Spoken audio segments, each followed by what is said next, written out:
Hi all, welcome to my YouTube channel.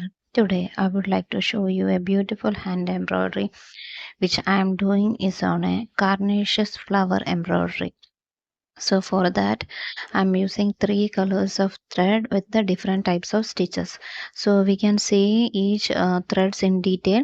First I'm using the green and the number is 0257, and next is the pink 055, and one more is it's a special color lavender blue pink purple color is there. So the number 1325.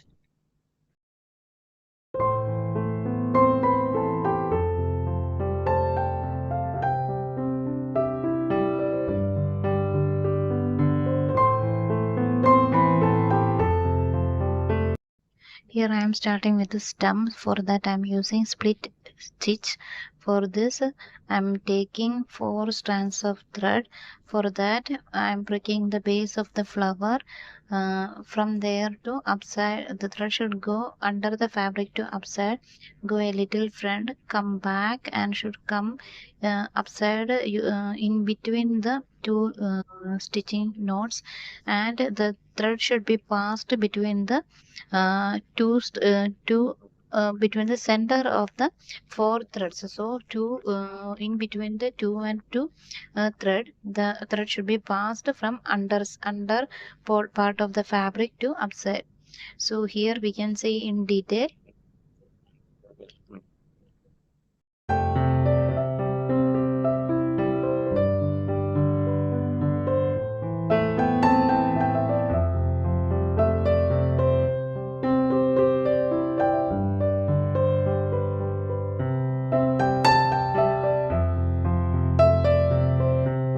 Next I'm using pink embroidery thread for the flower. For that I'm using 055 in the number and the thread. So here I am using this plain satin stitch, and the strands of thread is about a four strands of thread that I am using the plain satin stitch for the buds, and its base also is in satin stitch, that is in green color.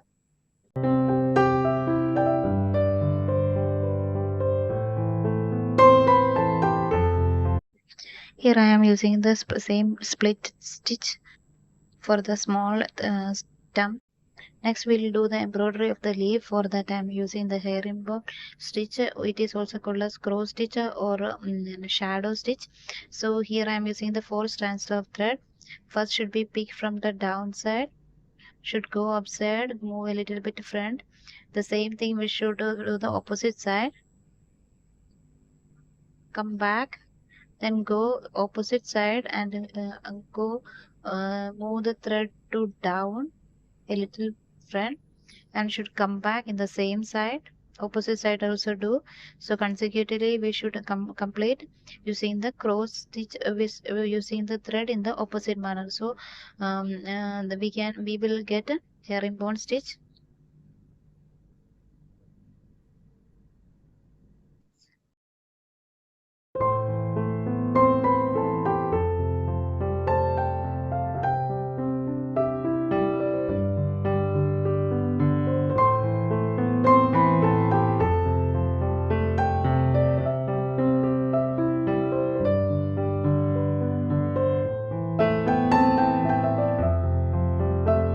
This is this is the back portion of the herringbone stitch. For that we can see only the straight line, and if it is at more transparent fabric we can see it's a shadow.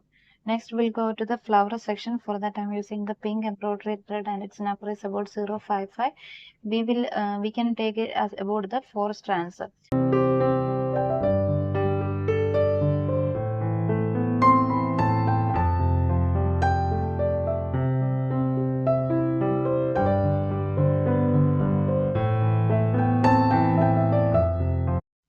For doing the flower I am using the twisted blanket stitch. For that I am using the thread prick from down to upside, should go a little front, and first one should make a chain. Next we'll prick the needle from the same down, go upside, and keep the needle there, and should make a twist. It's not opposite side to the blanket stitch. How we are doing the opposite side, we are turning, we are wrapping the needle with the thread. So here we can see front side to back side, and keep the thread in a tight position, and we will pull it off. Whenever we are doing this stitch, that time we should keep our thread in tight position. If you are leaving the thread without keeping the tight, all the stitches will get loose. So that is the most important tip. Other than that, we can finish this flower petal. For doing this carnaceous flower, in the picture itself you can see that the side of the edge of the flower is a little wrinkle shaped, just like a lace. So after finishing this twisted blanket stitch with the 5 petals, we will go for the lacing technique that we are saying here.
Using the thread number 1325 for the doing the border of the petals. So for the carnaceous flower, we will see about the lace type of structure at the corner, at the texture at the corner of the flower. For that I'm using a slight chain stitch. For that, for we should break the needle from downside, should go upside, move a little bit, come back, and take one stitch of the twisted blank stitch, and go upside, will make a chain at the border. So the same thing we should repeatedly fill the border of the petal. So if the petal is coming from outside, the side portion and the end portion fully we should cover with this type of lacing.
This flower is a result of a hard work. So please, if you're enjoying it, please like, share, comment, and subscribe my channel. Thank you for watching. Have a good day.